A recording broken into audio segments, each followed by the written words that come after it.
One of the most popular requests I've been getting recently is a guide to identifying different types of lock. To the seasoned enthusiast and professionals, this is an easy task, but for beginners, this can be surprisingly tricky, especially if a lock doesn't have keys.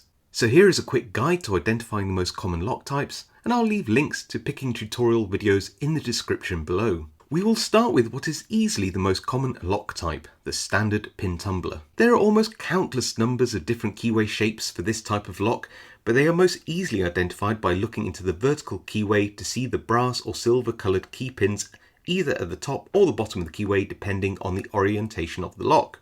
The keys are shaped to match the corresponding keyway and differ from wafer lock keys, which we will discuss later, by the increased complexity of the keyway and key profiles.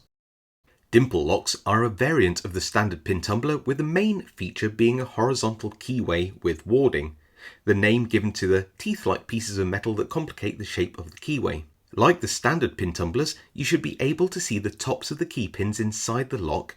Dimple lock keys are so called as they have key cuts that resemble little dimples on the surface of the key. Confusingly, there are dimple locks that have vertical keyways.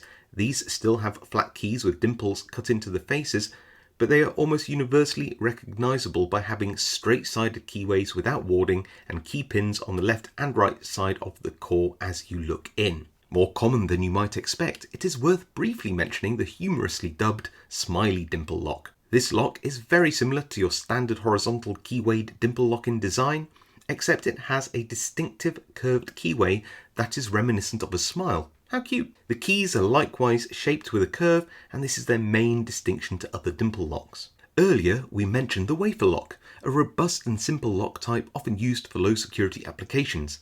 The keyways are often vertical and without much warding, if any. These locks can easily be confused with a standard pin tumbler or vertical keyway dimple lock if the keyway extends out to the edge of the core, though often the keyways are central. Either way, they are recognizable by observing the square edges of the wafers in the top and or bottom of the keyway, combined with the relative simplicity of the keyway shape itself.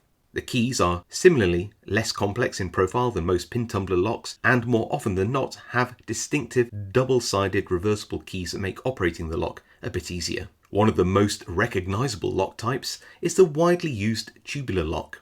While the radius of the lock may change as well as the number of pins inside, the radial arrangement of the key pins is easily observed. As you might expect, the keys are just as recognizable, being, well, tubular.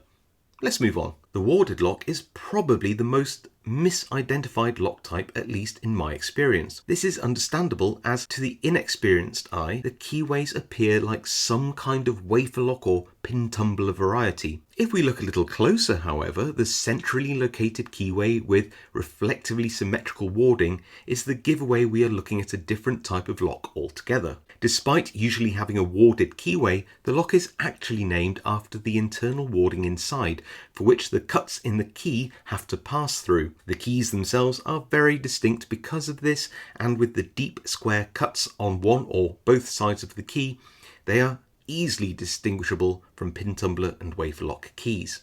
Another lock type to cross off our list, no pun intended, is the cross lock. Just like the tubular locks, these are extremely easy to identify with their signature cross-shaped keyway, which is home to 4 rows of pins, one on each side, essentially 4 pin tumblers in one. The 4-sided keys are just as distinctive and almost spear-like in appearance. The disc detainer lock is our next category.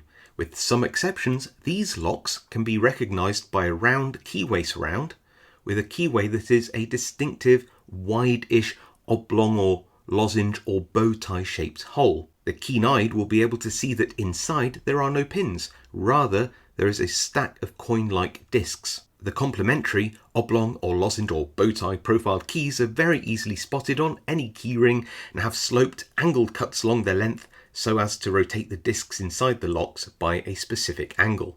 It is worth mentioning that a half-moon-like keyway nearly always identifies it as one of the common Abloy disc detainer models, but the locks still contain a stack of discs and the keys still have a collection of angled cuts.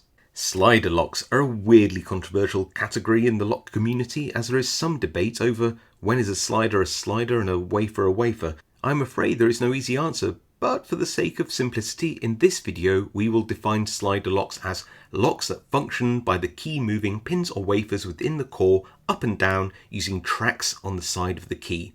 You should be able to see the little tabs on the sliders or wafers inside the lock which interact with the key tracks. And of course, the tracks on the keys are a bit of a strong giveaway that you have a slider lock in your possession. I'd like to finish this identification guide by at least mentioning lever locks. Still popular in many European countries, the lever lock has a type of classic distinctive keyway that is used as a symbol for locks even in countries where lever locks are hardly used at all these days. With the round pinhole and oblong bit slot, the keyway is unmistakable, as are the keys with all the bolt and lever step cuts appearing flag-like at the end of a long shank. The keys will not easily tell you, however, whether the lever lock is curtained, which is a critical distinction to make if you were to approach picking the lock. Luckily, this anti-pick feature is easily spotted from the outside as a collar-like curve of metal on the inside of the keyway. And there we have it, a hopefully clear guide to recognizing the most common lock types, and I really hope that some of you find it useful. I have to caveat this video by saying that the sheer variety of lock types, makes and models means that not all of these identification techniques will bear out, but they should at least point you in the right direction. There are also many more less common lock types we could explore, but they'll have to wait for another video. Anyway, stay safe, happy picking, consider hitting the like and subscribe buttons to help me out, and I'll see you all next time.